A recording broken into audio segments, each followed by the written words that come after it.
Kuma was more of a father to Luffy than Deadbeat Dragon ever was. In this chapter, we find out that Kuma has been looking out for Luffy throughout the course of his journey. Not only did he save the Straw Hats back in Sabaody when Luffy let them nuts hit and swung in the Celestial Dragon, but it was revealed that he's been quietly hiding in the background, helping Luffy grow as a leader and a man. And like a true father figure that he is, he believed in Luffy. But I'll get into more of that later. I'm sure that most of us have already caught on to the fact that Kuma's character embodies Christian teachings and values. I mean, the man is portrayed holding a Bible, has the power to transfer pain and suffering from other people, and chooses to sacrifice his own body to endure that same pain and suffering in place of others, drawing similarities to the teachings that Jesus died on the cross as the ultimate sacrifice to bear the sins of the world. And Kuma's backstory, specifically this chapter, it really sealed the deal. As the chapter progresses, we get flashbacks to various encounters Kuma had with the Straw Hats. We find out that these interactions were far from an accident, but they were very much intentional. We learn that during the Sabaody arc, shortly before Luffy loses his entire crew, as Kuma sent the Straw Hats flying one by one, Kuma had witnessed that oh so satisfying punch unfold before his very own eyes, and he says to himself, "Oh damn! No one's done anything this bold for hundreds of years.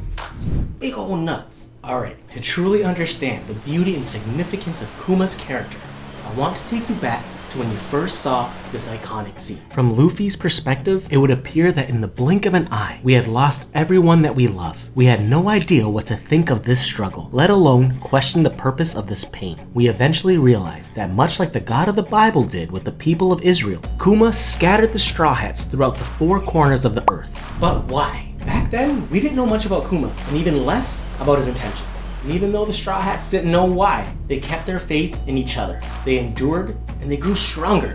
And here we are years later, with Luffy rightfully earning the title of Young. Well, in chapter 1102, we get some answers. We see that moments before Kuma sent Luffy to the Amazon Lily, he notices that Luffy is feeling hopeless, broken, and he says to himself, "You got the wrong idea here, man. I'm trying to show you that when it comes to the new world, there are levels to this shit. You're not built like that. You don't want that smoke.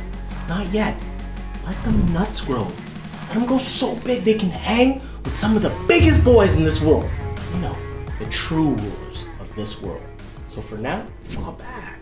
In many ways, this parallels the lessons taught in the book of Job. When we find ourselves in the midst of the deepest, darkest times of life, it may appear that while we are going through it, our whole world has come crashing down, certain that we may never see the light again. But if we take a moment to remember how the good times don't last forever, well, we can be thankful that the bad times don't either. And when that storm passes, as they normally do, hopefully we're lucky enough to say that it has made us a stronger person. And if not, then at the very least we'll know that we're capable of surviving through a disaster. Towards the end of the chapter, we see Vegapunk was unable to negotiate a deal with Saint Saturn in order to save the slightest trace of Kuma's free will.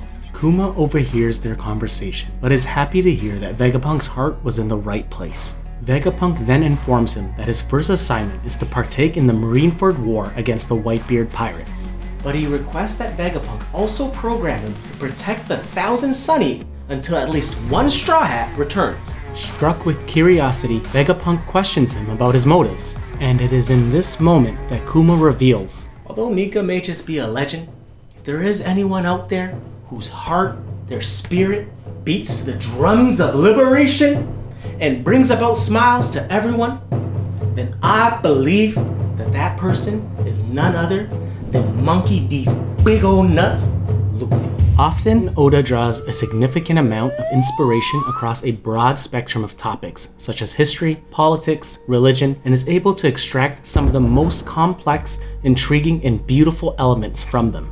With Kuma's tragic flashback officially ending this chapter with a smile on his face and not once losing faith, we can't help but to entertain the thought that as we go through life, we can find solace in all those times we've had to endure pain and suffering. And if we're fortunate enough, maybe, just maybe, we have at least one person who's always been on our side, rooting for us, looking out for us, helping us to become better, stronger versions of ourselves.